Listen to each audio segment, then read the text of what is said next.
August 30th, save the date. The Rainbow Warriors are coming to town to get that butt whooped. Make sure to not go anywhere. 30 seconds, me and Saul breaking down Arizona's new schedule, new recruits, and a little bit of Arizona basketball talk. It's the AZ Wildcats podcast. Don't you go anywhere.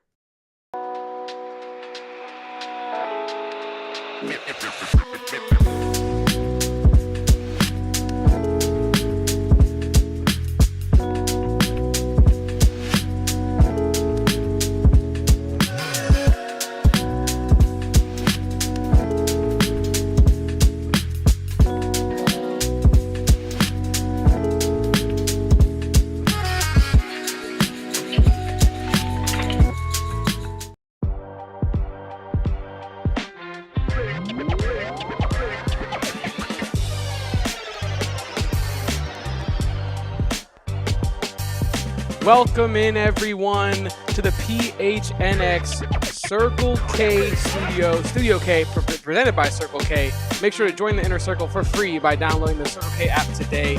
Terms and conditions apply.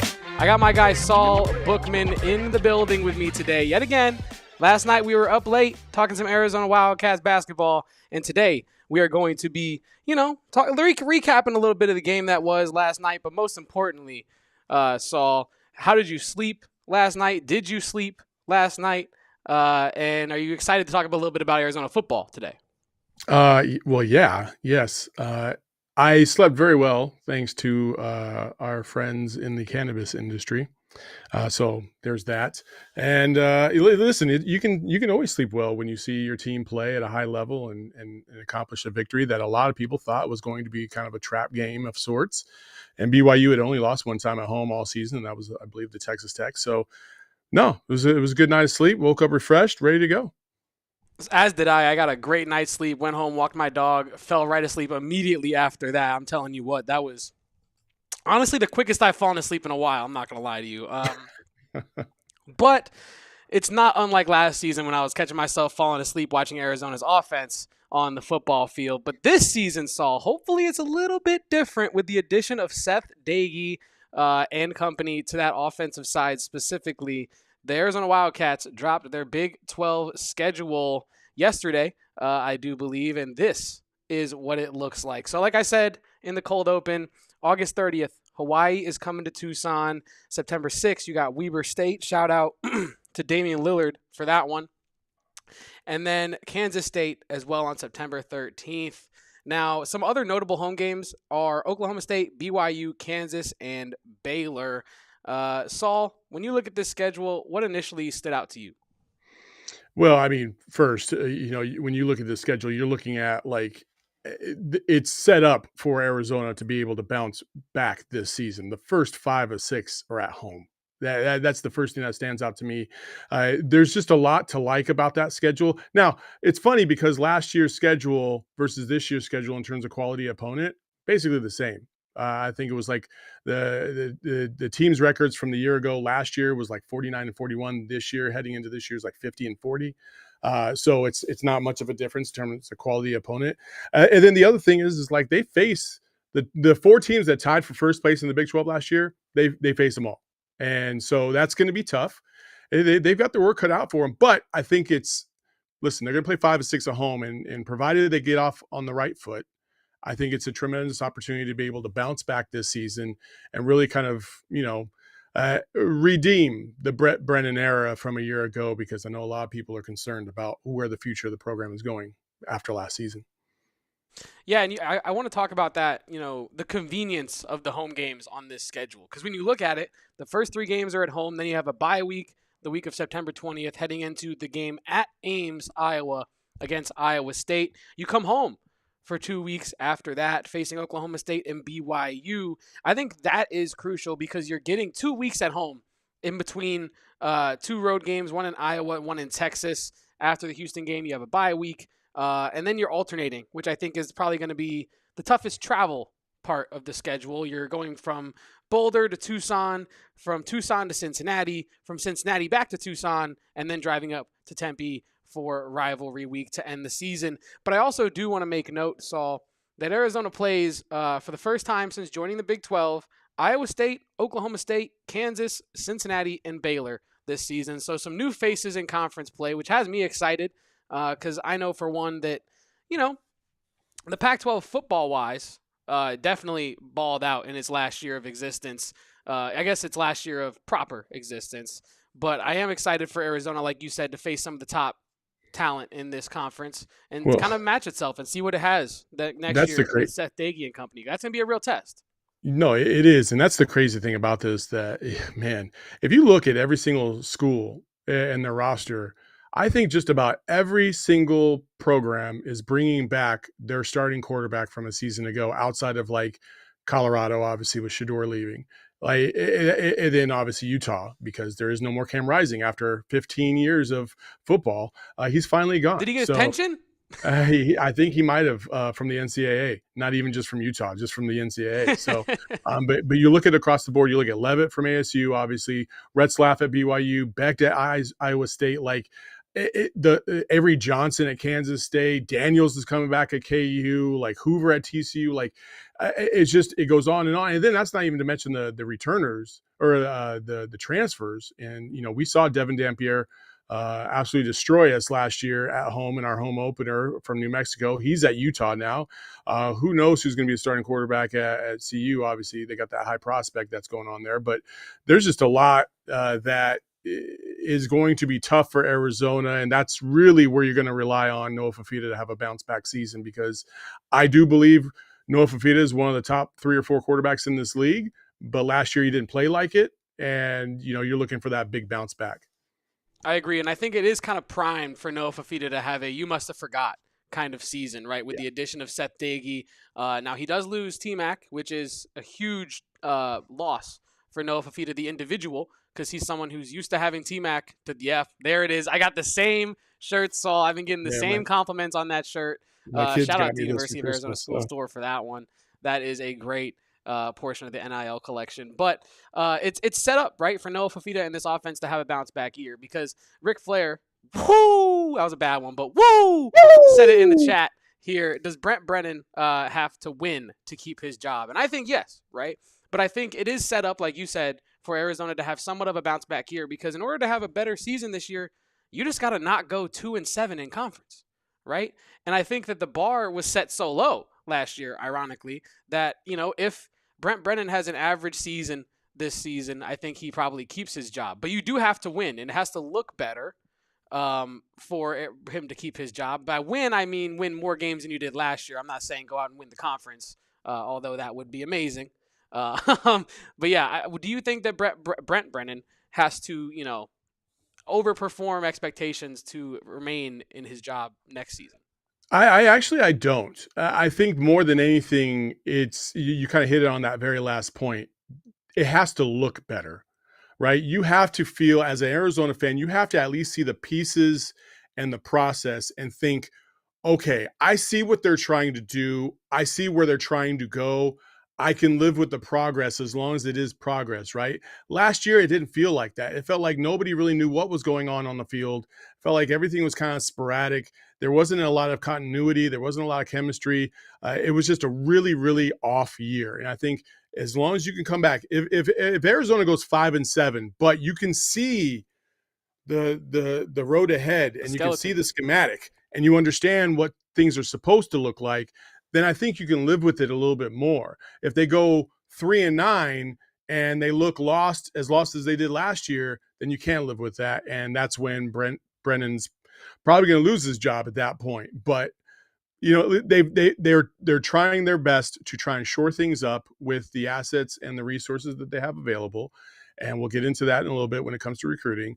But I think it's going to be a challenge. It will be a challenge because of what I just mentioned. Like, the biggest thing is, do you have good quarterback play? And a lot of these teams are going to have solid quarterback play. At least 8 of them out of the 16 will have good quarterbacks at the helm of their programs. So that's one less thing that they have to worry about heading into this season. And then after that, it's, okay, what is Arizona going to do to shore up some of their inefficiencies? And on the offensive side of the ball, as you mentioned, T-Mac is gone. Who's going to replace that? Who's going to replace that kind of production and that elite level talent? you don't know. You have a deep running back room, but you don't know who's going to be the bell cow yet, right? Like you have just so many different variables. And again, we're going to talk about that in a second. Defensively, are they going to be able to shore up some of their weaknesses? You got some key parts back, trading Stukes and things of that nature. But defensively, on the defensive line, are they going to be able to produce the kind of pressure that they were unable to a year ago?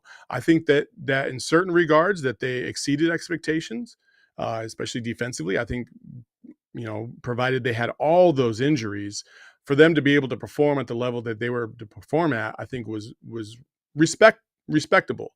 It was the offense, ironically, that didn't have as many injuries that really let you down. So if they can shore that up, I think that they're in the ball game for 5, 6, 7 win season.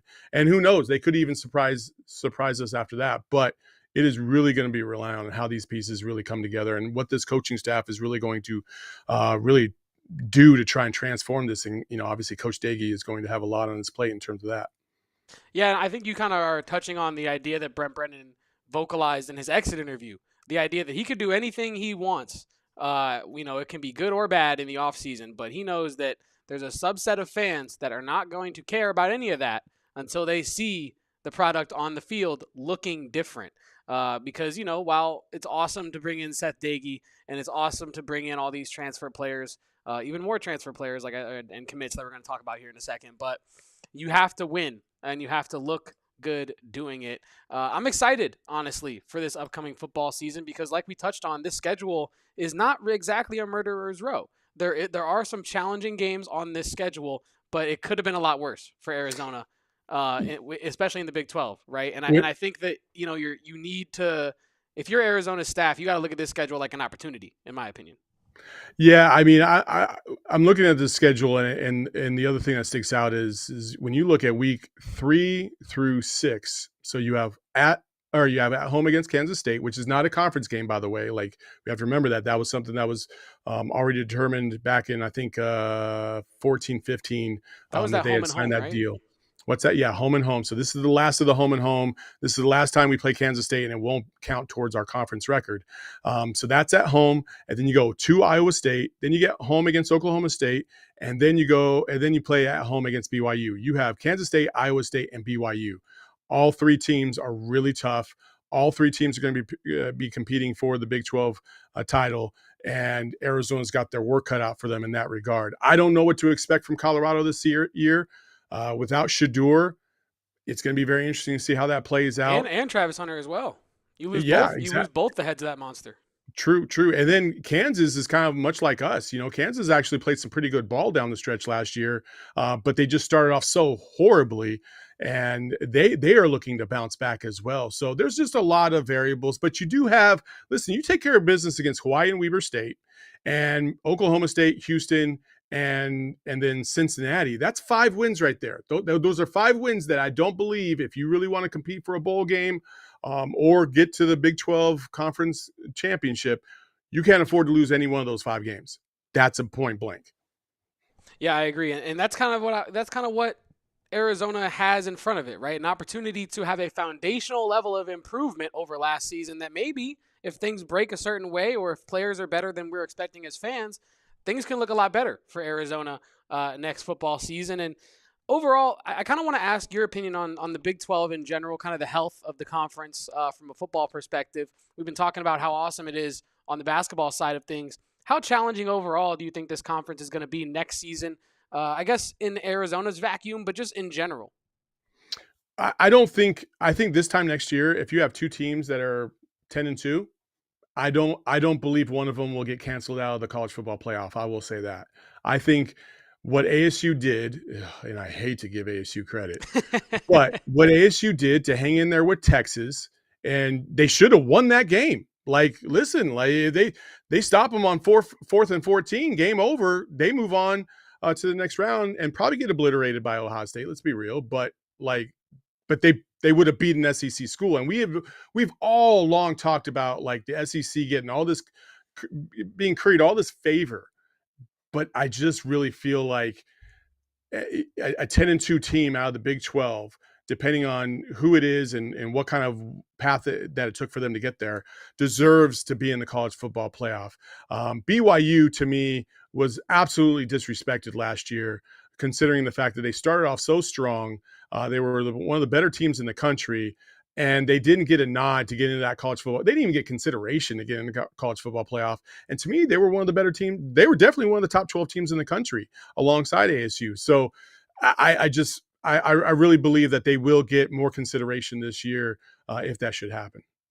I do agree with that sentiment. I think the conference overall is going to be, I think, about similar health as it was last season. I think ASU, again, as much as I love to give them any praise at all, is going to be a very tough matchup to end the year. The 99th Territorial Cup is coming to Tempe this year. And so I'm going to start it early.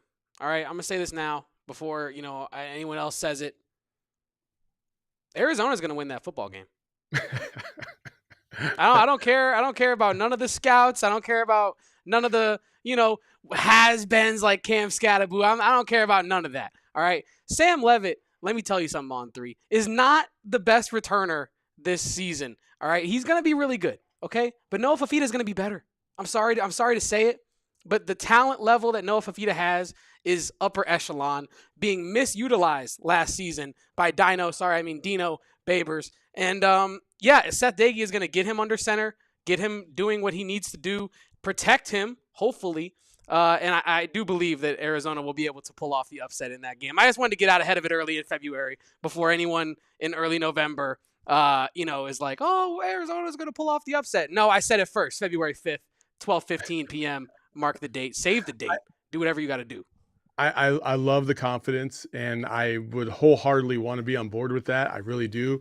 I feel like I probably said the same exact thing a year ago this time, and it didn't work out in my favor. So I'm going to pump the brakes. I'm going to see how the season goes, because you just never know. Listen, these ASU fans, they're excited about their team, whatever.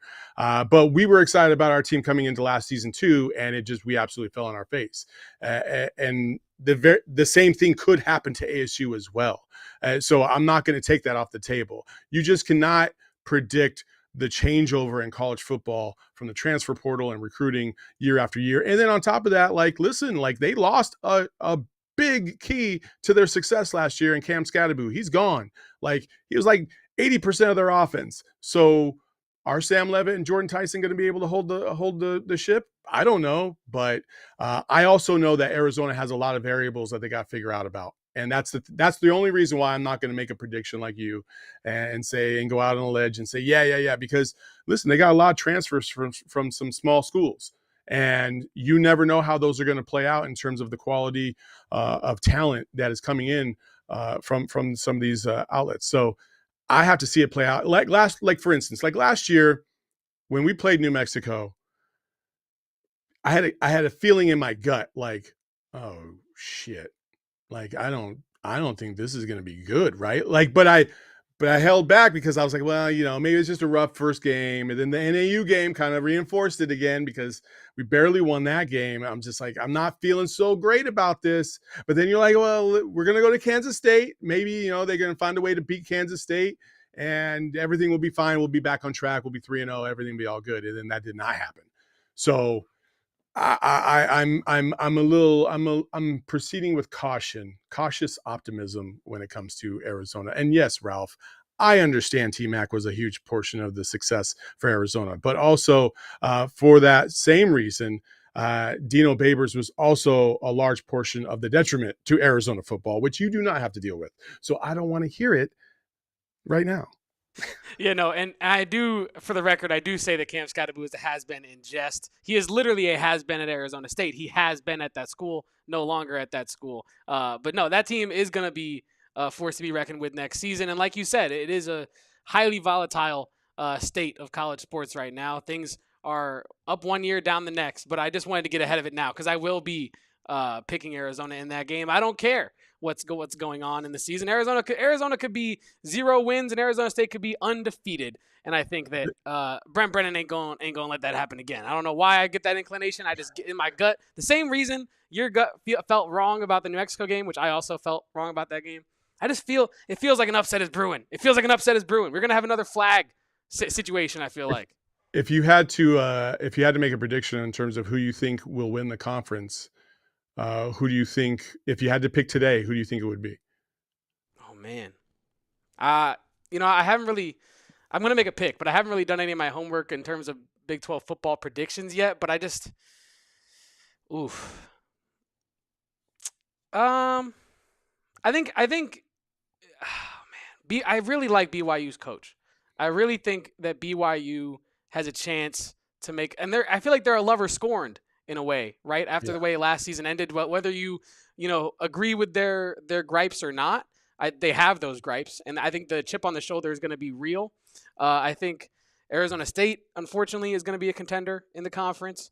I think, could Colorado be a wild card? Maybe not to win the whole conference, but to because we don't know, right? Because we don't know what kind of look they're going to have next year. I think you're going to find out.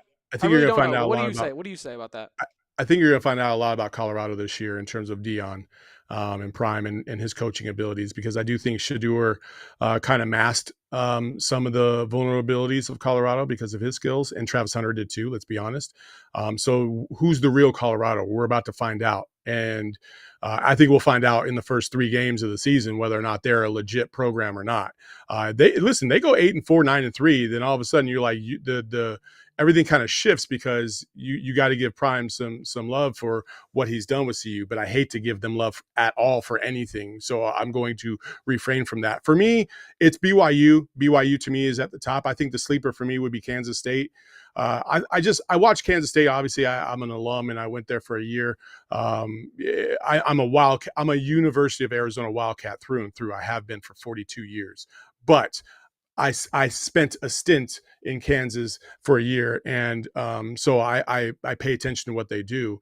And Avery Johnson, to me, made so many mistakes, and also mechanically was just so flawed with his passing that I feel like those are some decent, easy things to tweak and fix. And if he can do that, that team is plenty good enough to compete with anybody in the country. And so I could see Kansas State being up there as well. So to me, it would be BYU, and then Kansas State would be right behind them. But U of A could easily be this year's ASU. I will say that, because I think that they have beefed up so much and added some key pieces to try and bolster both sides of the ball, which we're going to talk about, that I'm proceeding with caution. I'm just, I don't want to be hurt again, dude. That sucked last year. I was just about to say, I'm ready to be hurt again. It's been some months, and I'm ready to get back out there and, feel that pain again. Because it is all about the chase, right? It is all about the chase of that conference championship and ultimately the national championship. But Saul alluded to it. We are going to talk a little bit more about some new faces coming to the old Pueblo this fall, right after this quick word from our good sponsors. Well, if you love cornbread and you love hemp, check out Cornbread Hemp, America's first ever USDA organic THC gummy. Their mission at Cornbread is to improve your quality of life with the highest quality hemp. Now, if you're just trying to have a nice little carefree moment, if you don't want to worry about what Arizona is going to do in the football season, you just want to be carefree, living your life, your healthy happy hour can be achieved with Cornbread THC gummies that offer a balanced sense of happiness and relaxation. Perfect for just taking the edge off without making you feel anxious or paranoid like other cannabis edibles. 10 milligrams of THC per gummy is just the right dose. Cornbread uses nothing harsh, no synthetic ingredients, and from Farm Bill complaint and legal age only for adults over the age of 21. If you're looking to have a healthier way to enjoy a carefree moment, you have to give Cornbread Hemp a try. They've created the first ever USDA organic THC gummy that's 100% legal. As a special offer for PHNX listeners, you can get 30% off your first order. That's 30% off of your first order. Just visit cornbreadhemp.com/PHNX and use promo code PHNX at checkout. Again, that's cornbreadhemp.com/PHNX. Use code PHNX for 30% off your first order. Cheers to a healthier happy hour. And then if you ever need some snacks or drinks during your little happy hour, head over to Circle K, America's #1 thirst stop. I'm in Studio K right now. It's my favorite studio on the West Coast. That is for dang sure. Make sure to stop by Circle K and sign up for their Inner Circle Rewards program. You can literally do it at the pump. That's when I did it. I was filling up gas, found out about the Inner Circle program, signed up right there on my phone. It's easy to download. Enter your email and phone number to be fully enrolled. After that, all you got to do is put in your phone number and you get instant deals like 25 cents off per gallon on your first 5 fill-ups. 25 cents off a gallon really adds up very quickly. And then after that, you get 3 cents per gallon every day. And then you can really work your way up to get that 5 cents off every time you fill up. And you also get plenty of other membership exclusive deals and discounts. Make sure to join the Inner Circle for free by downloading the Circle K app today. Terms and conditions apply at participating locations. Visit CircleK.com for more details.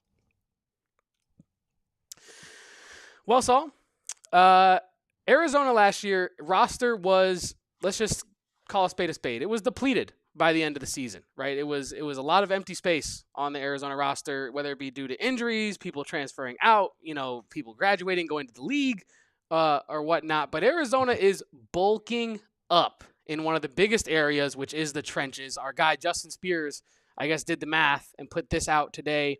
And he said, between the transfer portal and the 2025 recruiting class, Arizona's offensive line has added a combined 3,641 pounds this offseason. That's a lot of beef, Book. What do you have to say about Arizona bulking up in the trenches? Do you think it's going to pay dividends? And that's just the offensive line. We didn't even talk about the weight on the defensive line that's being added as well. Well, yeah, I mean, both lines have definitely beefed up. It was much needed, and I think more than anything, like, to be a big time power program in the Big 12, you have to have significant size up front. And the defensive line and offensive line can dictate the outcomes of so many games. And we saw that last year. I felt like Noah Fafita half the time was running for his life. I mean, I can't see another 15-step drop back because there's so much pressure that's coming right off the line. I mean, and that's not a knock on Fafita. It's just what it was. And the scheme that was provided wasn't good enough to get the ball out of his hands fast enough because he couldn't trust it. And that was the problem. So now that they're trying to shore that up, I'm excited. And some of these transfers, or some of these signees, transfers, whatever you want to say, I'm very excited about. And it starts off with one particular person. Go ahead. Peter Lange. I mean, let's talk. I pardon me if I'm pronouncing his name wrong. If it's me as well, I'm going to put my hand up and involve myself. I'm going to sign my name on that gift as well because I did not get it. All I know is that he absolutely dogged out UW and Jed Fish. Cool. It's good by my book. He was basically recruited by every major program in the country. You're talking about Miami, Auburn, Bama, Tennessee. I mean, the list goes on and on. Even ASU was trying to get their hands on him. He decided, nope, I'm going with my guys down in Tucson. And he, to me, is the most significant signee of this class. I know, there's others that in this class that were like 4 stars, but to me, he was the big name. He was the big guy, and a little bit unexpected because you didn't expect him to decommit from UW when he signed there in November, but he did. He decommitted, and here we go. I love it. I think part of that decommitment that you were referencing, Saul, could be because his younger brother, offensive lineman Michael, is committed to Arizona's 2026 recruiting class. So maybe kind of keep it in the family. I think Arizona might be kind of killing it with just kind of the ideal of bringing back the family values to the football program with the return of Big Joe. Brent Brennan has a lot of ties to this program.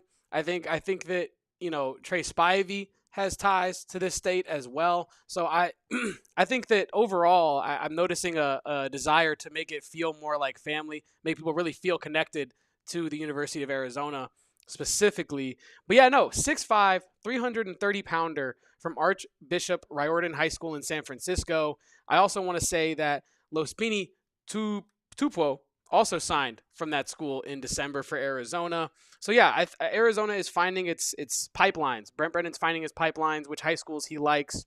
One of those schools, not a high school, but a JUCO, is the College of San Mateo. Now, Arizona has just signed offensive lineman from that school, Siale Uluave. I feel like I killed that. He's going to have to get mad at me in my Twitter if I did not, but I think I killed that. Uluave previously played at San Mateo, and before Uluave, defensive lineman Ezra Funa also played at that school. Other former Bulldogs, I'm getting this information from Justin Spears, by the way. Other former Bulldogs to play for the U of A include slot receivers Jeremiah Patterson and Raymello Murphy, as well as Cyrus Durham and Jono Price. So Brent Brennan is finding his little sweet spots in the recruiting on the recruiting path, and I'm excited for that because one thing that I didn't know about Brent Brennan, and I'm not saying that he couldn't or could do this, I just didn't know, right? I didn't know what Brent Brennan's approach to recruiting this offseason would be, if he would be able to be successful pitching guys on his vision, or simply if it's just playing time, right? I was unsure if he'd be able to get guys to sign on and buy into the vision that he had for the school. But if you're getting guys like Peter Lange, who, like you referenced, I'm just going to read the list here, had offers from Alabama, Texas A&M, Auburn, Florida State, Florida, Colorado, LSU, Penn State, Texas, and USC, among several others. I don't know what other schools you need in that list. I guess Arizona, because he has chosen Arizona. So if a guy like that is going to trust in Seth Doege's vision and Brent Brennan's vision, I have a lot more faith in the plan that they have set forth for the upcoming football season. How do you feel about the health of the recruitment path right now for Arizona and Brent Brennan? Yeah, again, like the Polynesian pipeline is real, and Brent Brennan is doing everything he can to take advantage of that. Right? That's the one thing that I know. Like, he's got great relationships in that community, and he's got a lot of cachet, if you will. And listen, for everybody that was kind of clowning on him for the lay, like, that means something. It does. Like those families are watching this guy on the sideline every single game, even though they've lost like 5 in a row. He's still wearing that lei. He's still representing that community because he understands the honor and the privilege it was to get that bestowed upon him.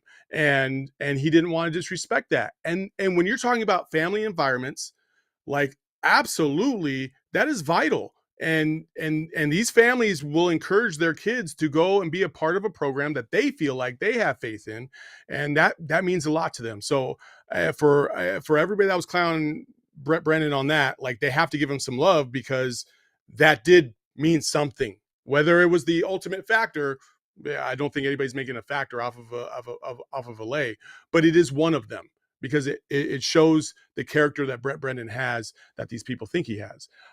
In addition to that, like, again, it is hard because we had some prospects. You mentioned one, Raymello Murphy, last year, right? Like, he transferred in from Old Dominion. He was previous to San Mateo College. Not the greatest year. Didn't have the impact that you hoped he would have.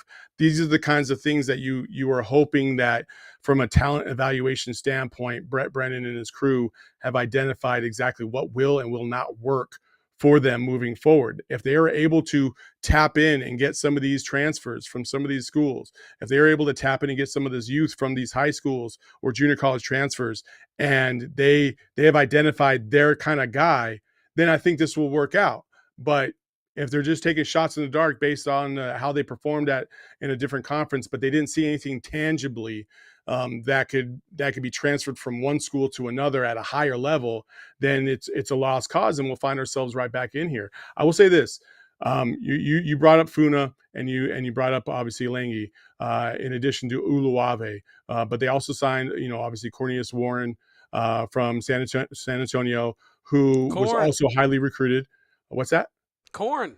Yeah, Corn. Yeah, he was highly recruited. He had offers from Baylor, Houston, Ole Miss, Miami, Utah, and Alonzo Carter's very high on him. And then also Porter Patton. He's a defensive lineman, 6'4", 260 pounds, I believe. And he wasn't recruited by big level or high level programs, right? Air Force, Marshall, the Navy. Maybe he was thinking about joining a service academy at some point, and that's why those ones were at the top of his list. But he ended up choosing Arizona, and right now, Arizona on the offensive line has added 11 scholarship newcomers. That's big, and a lot of those dudes are 6'4", 6'5", 300 plus, which is awesome. And that's interior and exterior offensive linemen. 53 total newcomers so far through the transfer portal and National Signing Day. Five JUCO transfers, as you mentioned, because in addition to Uluave and Funa, they got Palu as well. That's a huge get. Elijah Brown, and then obviously Zach Salipa. I'm going to screw that up. I just It's knew the it was blind leading the blind. I don't got you on it, that one. yeah, it is what it is. But like again, I think that they've tried to shore this up in the most, it feels like the most resourceful way possible, because they don't have a lot of money to be able to spend in NIL. And that's the difference between football and basketball. You get 10 million in basketball, you can get some pretty good recruits to come your way.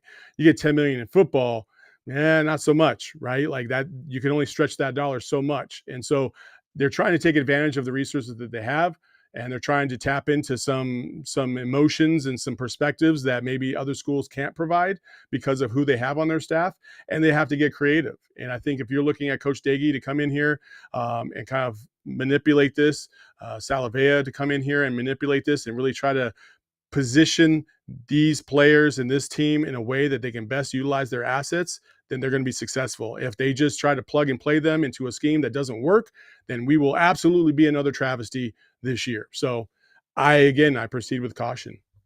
Yeah, no, I'm with you. And you mentioned, balling on a budget is what Brent Brennan is trying to do right now. And I think looking at under-recruited and underutilized talent, I think is key in that, right? And because, that's the impression that I had coming into this offseason, is that Brent Brennan and his staff is going to be looking at every player that is not getting enough looks from bigger schools and trying to convince those players under the pretense of playing time to come to Arizona, right? But what has impressed me most, go ahead. No, I mean, to your point, like even the transfers today, or the transfers that they got, Lange and Warren out, like even Funa, not highly recruited. He only had offers from Oklahoma State, Washington State, Colorado State, and then a bunch of the lower level schools below them, like UNLVs of the world, Nevadas, and stuff like that. Ulave only had one other offer, ASU, and okay, so like, were they just overlooked, or did the coaches or talent evaluators just not feel like that they were suited for what they were trying to get accomplished? I don't know. We're about to find out. Yeah, and I think what's been interesting to me is that Arizona is kind of sniping a couple of recruits from bigger schools, right? You talked about Lange. We talked about him at length today. Corn. I'm just going to call him Corn. Corn Warren the third. Because he's got the juice.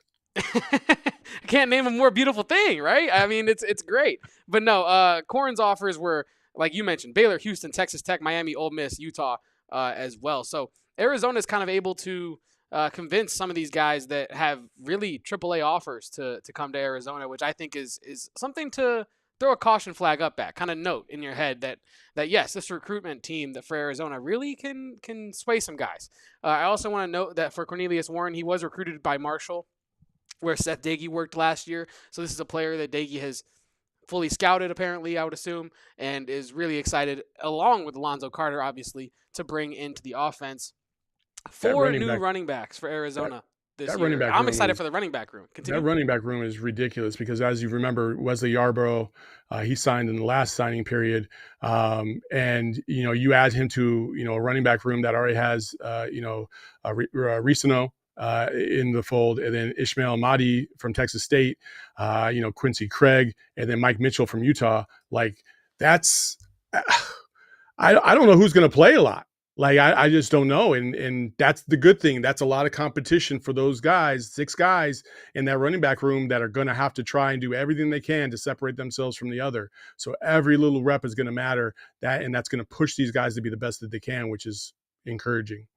And I think that's one of Brent Brennan's, what's the word I'm looking for here? One of his main identifiers as, I guess, a coach is that he spoke at length last year about how he wants his practices to be tough. He wants them to be competitive. He wants guys fighting for playing time. Not in like a fearful way, but in this guy next to me is just as good as me, and I better give my everything on these reps to make sure that, Cornelius Warren doesn't overcome me in the depth chart if I'm Ismail Mahdi, right? Because I'm the best, and Cornelius Warren is thinking the same thing. So maybe this is the vision that Brent Brennan kind of has for what his practices need to look like. 4 guys seemingly of similar skill set and ability, just battling it out for who's going to be the best. And ultimately, hopefully, that makes all 4 of them better Rising tides raise all ships. And But I remember, also go there's ahead. also we have to also calculate that there's no more walk-ons. Like that is the walk-on era is over. Like you have, I believe it's just 85 scholarships and that's it. And then you can go. I think you can go to 105, but that can be scholarships or not scholarships. I'm sorry, I'm going to screw this up. I think it's just 85 scholarships. But again, that limits the amount of people that you can bring in. There's no more preferred walk-ons anymore. Any of that stuff. So you have to be calculated in terms of how you're approaching your roster. But you also have to load up because the transfer portal seemingly is on the move all the time. And so, one of these 6 running backs could easily say, well, I'm not getting any run. I'm a transfer. I'm out. You know what I mean? Like, okay, well, then that's that. Well, that's why you have to have so much depth. That's a great point as well. I think that's something I had really not given enough credence to, and I think that is a good point. I also want to talk about the secondary that looks completely different now for Dwayne Aquina and Danny Gonzalez on the defensive side of the ball. Jason Frausto Ramos, our computer nerd friend from Stanford, and then Elijah Brown from El Camino, Michael Dansby from San Jose State, Aiden Garnes from West Virginia, and Javion Cole, originally from Oakland, but came from Texas. And I bring up, the originally from Oakland thing, because while he might not be from Texas, he played in Texas. And that's that Texas to Tucson pipeline that I'm trying to get going. We also talked about Cornelius Warren III, big time Texas running back in the high school ranks. So Texas to Tucson, people are saying that it's the greatest pipeline in America. But in all seriousness, I'm very excited for the secondary, which, last year I think had its good games, had its bad games. You had players like Genesis Smith that showed up every game, and did his thing. But who are you most excited for, or what aspect are you most excited for with the secondary? Because I think it's overall the depth, and I can't wait to see who climbs the ranks of the secondary. Uh, Man, I'm going to be extremely biased because this is my guy and I really love him a lot. But Trayden Stukes bounce back. That's what I'm really looking for. I don't really care about the newcomers. I want to see how he bounces back. I want to see what he does in terms of bouncing back from that ACL injury. He was playing really good last year prior to him getting injured and trying to figure out that kind of star backer role where he was, kind of a hybrid safety / linebacker, and much like Deion Buchanan back in the day with the Cardinals and Washington State. So, like you're looking to see, okay, what's he going to try and project to be? What's he going to be working on this offseason, and where's he going to try and go, and how is he going to influence this team? So I'm excited about that. They got some decent pieces in the secondary for sure. It just is going to be, again, like how is this defensive coaching staff going to maneuver from what Dwayne Aquina did entirely to take advantage of some of their skills, and how Dwayne Aquina now solely focused on the defensive secondary, how he's going to help them elevate their play as well. And that's the other part. Like I'm also excited about that part because Dwayne Aquina did an admirable job coaching this defense despite all the injuries last year. I want to give him a lot of credit for that. That's why players love him. That's why a lot of fans wanted him to come back after it looked like he was going to go to Texas. But now that he's focused on just one position group, I'm really excited to see how much he's going to get these guys to grow because there's some NFL aspirations in some of those players, Trayden Stukes being one of them. And you mentioned Dwayne Aquina.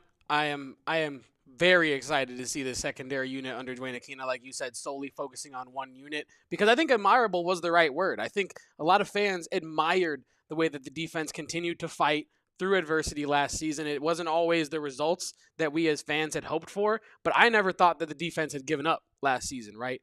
And I think, not that the offense gave up at all, but I think that there were times where the offense just didn't have, from a fan's perspective, didn't seem to have the fight or the ability to adapt on the fly.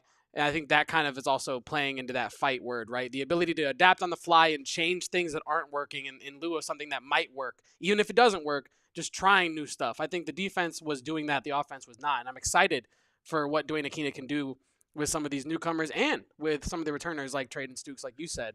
Go ahead. One last thing, before we do move on, I know when you look at the recruiting class right now as it sits, this is before anybody else is signed. Arizona currently is ranked number 50 on 247 in terms of like just high school recruiting, right? They're ranked number 46 in the transfer portal on transfer rankings, and then so totally in total, their cumulative ranking is 61. I feel like sometimes these rankings are useless because you just don't know how these players are going to pan out. I'm sure if you went back to like 2010 and you looked at every single recruiting class and then you had to re-rank everything, it would be wildly different than what it actually projected to be. And so, and then obviously the bell cow of the whole class was Myra Robinson, linebacker, 4-star recruit from San Antonio as well. And so they got a lot of 3-star prospects.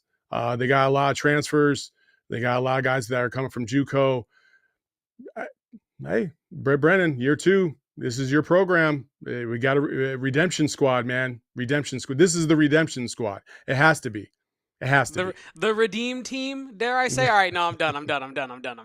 But yeah, no, I'm excited for what Brent Brennan and company might be able to do with all these newcomers next season.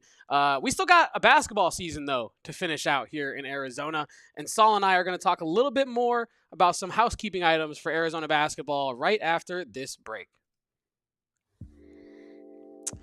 Well, you see Saul rocking it. I don't got mine on today because of the headset, but it is a branded Bills hat. If you want to elevate your brand, do it with branded Bills. It's the best way to elevate your brand. You need beanies, truckers, fitteds, tees, snapbacks. Branded Bills has it all. They probably have one for your favorite logo of the Arizona Wildcats. They got that one that Saul is rocking. They have the old cactus logo. This is brand new. This is sweet, Very too. brand new. I love it. It's got a different kind of fabric. Oh, man, I love it. Yeah, I love Branded Bills. I think it's the most comfortable hat I've ever put on top of my head, for sure. The people over at Branded Bills are awesome, and a homegrown company from right here in Mesa, Arizona. So make sure to head to brandedbills.com and use code PHNX for 20% off your first order. That's brandedbills.com, code PHNX for 20% off that first order. I also want to say, Branded Bills people came into the office the other week. They asked me and Damon what we think they should put on an Arizona hat. We said the old style Wilbur logo with the hat on it. We thought that'd be fire on the front of a hat. So yeah, let us know what you think should be on the hat, and maybe we could get it made from Branded Bills. So make sure to check out Branded Bills, code PHNX. I love that. And while you're at it, make sure check out Shady Rays, one of the best sunglasses in the entire industry. Shady Rays is an independent sunglass company offering a world-class product rated 5 stars by over 300,000 people. That's a lot of people, Mr. Saul Bookman. Their shades have durable frames and crystal clear optics, making them the perfect choice for all outdoor adventures or indoor adventures as well if you're a sunglasses indoors kind of person. Plus, if your shades ever go missing or take an unexpected hit, don't sweat it. They have the most insane protection in all of eyewear, which is true because every pair is protected by their backed or broken replacement guarantee. So if you don't like your shades or they've taken a hit, you can just exchange them for a new pair, return worry-free within 30 days. There's no risk when you ship. Their team always has your back with personal and fast support. And exclusively for all our listeners, Shady Rays is giving out their best deal of the season. Head to shadyrays.com, use code PHNX for 35% off polarized sunglasses. Try for yourself the shades rated 5 stars by over 300,000 people. And if you do get your Shady Rays, make sure to get them sent to your address and not Saul's, or else they will be kidnapped for months on end before anyone gets the sunglasses. Remember when we got the Shady Rays shipment and it went to your house instead of our offices here, and it took quite a long time to get them back, Saul? It took like 3 days. Calm down. That's 3 days more than it would have taken if I had got it straight to my door. I'm just giving the listeners at home a little advice. To get it sent to the right address is my point. Well, hey, listen, it's not my fault that I work remotely and I don't go into the PHNX offices. I don't have a lot to do at PHNX anymore. So that's just what it is. And sometimes I get a little lazy. This is what it is. It's all good because I did get my sunglasses eventually. So shout out to Shady Rays. We appreciate you for sponsoring this program. But Saul, Arizona beat BYU last night in what I feel like was a big statement victory for those that are really paying attention to the narrative of this Arizona basketball team all season. Because I think if you lose that BYU game, ultimately, nothing is over, right? Because that's a tough road environment, tough team to play against, well-coached team in conference. No one's going to, say the sky is falling after a loss on the road to BYU. But you go in and you handle BYU the way that Arizona handled them last night, right? Close game, back and forth the entire time until like about 8 minutes left. Arizona slowly starts to pull away. And honestly, I think that was the statement of, right, like, we are not a paper tiger. Arizona is definitely one of the best teams in the Big 12. But I wanted to ask you today, Saul. Arizona has leveled up its game from November to now. Do you think that they have another level to reach, another gear to hit, or is this kind of what Arizona is going to be to an extent for the rest of the year? And if they do have another gear, how do they get there? Yeah, I think they're pretty close. I think they're pretty close. I would say continuing to find what you are going to essentially try to rely on in the last 5 minutes of every game is probably the last key. Because I think for a variety of different reasons, they've gone a variety of different ways, whether it be Jaden Bradley, Caleb Love. Sometimes it's just kind of by committee. I want something that they can hang their hat on in the stretch of games. Like last night, they did a lot of they took advantage of BYU's defense. BYU's a decent zone team, but then when Caleb Love was torching them from the outside, they had to break out of that zone and they had to go man to man. And when they did that, they basically isolated 3 dudes on one side, went pick and roll on the other, and took advantage of them. And that's exactly what you want to see a team that has skilled players like that do, especially when you have a guy like Basar who can pick and roll with the best of them. So that's what I'm encouraged about. They didn't necessarily utilize that too much in the last 4 minutes of the game, but they didn't really need to because they already had a double-digit lead and they were just trying to basically hold on. I want to see that. And then moreover, I think the biggest thing is just the consistency of Caleb Love. And I think that's the one thing that is out of everybody's control except for one person, and that's Caleb Love. If he's able to consistently get up into that 20 to 25 point range every game, then that shifts things a little bit more in the favor of Arizona's chances to get to a Final Four. But I think that those are the two things that I'd like to see: a little bit more reliability in terms of what you're going to try and do down the stretch, and identifying who those people are that you can trust, and then Caleb Love's level of play. I think those two things can really take them to another level. I agree with all of what you had to say, and I think the most important aspect of that is something that you and the great Corey Williams discussed on McHale Madness early in this basketball season of what does Arizona have to do to cut down the nets again? And one of those variables was a bread and butter offense. And a bread and butter offense just means exactly what you said. In the last 5 minutes, when all the chips are down and you need to win, what is your go-to? What is something that everyone is most comfortable with? When Tommy Lloyd calls it, that's a bucket because we can execute that flawlessly 1,000 times out of 1,000. Arizona doesn't really have that, and right, that's been my biggest worry in terms of elevating this team again from what they've already elevated themselves to. Because, like you said, late in games, it's sometimes kind of just by committee, and I think the best teams know exactly what they're going to try to execute in the end of game scenarios. I think you brought up a good point about BYU's defense and Arizona's response to it last night. I think, BYU getting more aggressive on the perimeter once Caleb Love started knocking down shots.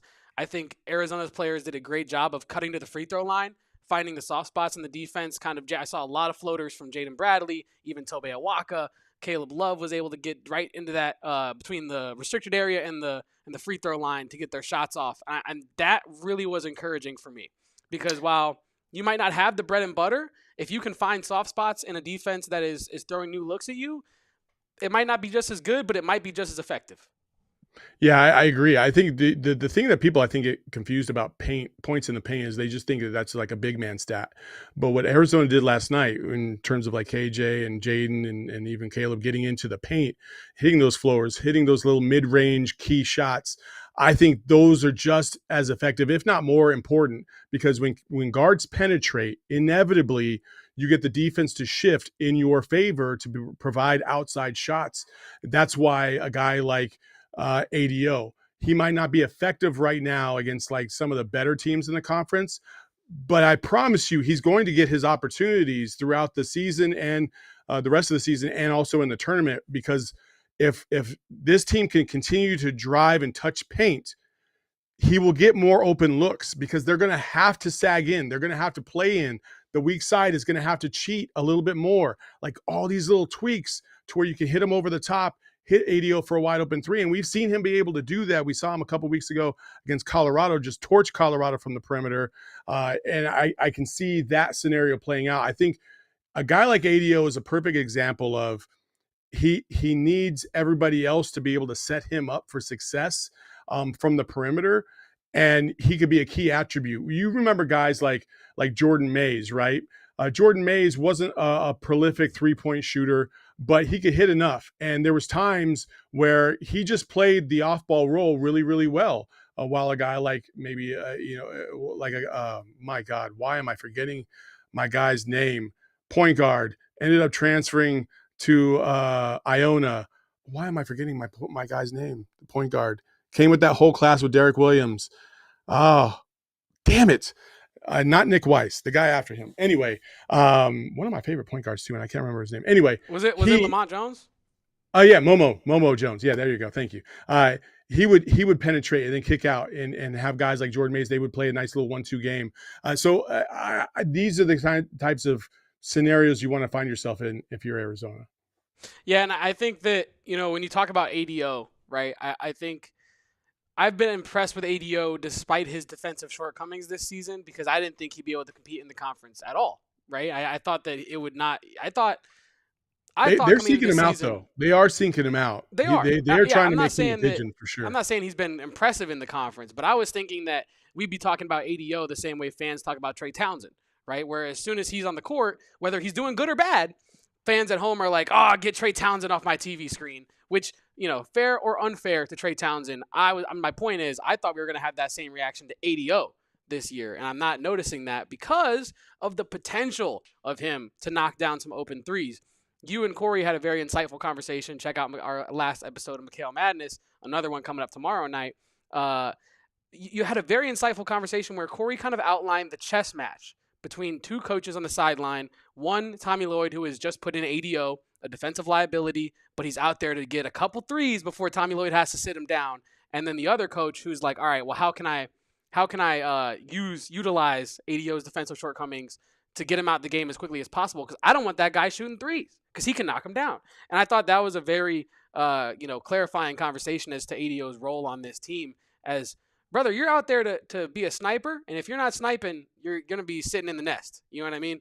And that's kind of where I'm at with ADO. I think he can play that role, and you need a player like ADO in the tournament, right? Who any given game can knock down 3 or 4 threes that change the complexion of a matchup for you. Because Arizona, we talked about it last night, Arizona does not have traditional shooters on this roster outside of ADO and Caleb Love to a different extent.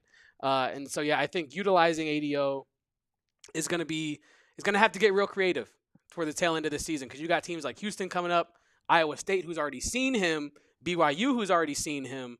And so, yeah, I think it's going to be an interesting little chess match. Before we get out of here, Saul, what's something that you want to see in terms of that offense that you just spoke to as we near Texas Tech? Because we're going to talk a lot about that on Friday's episode.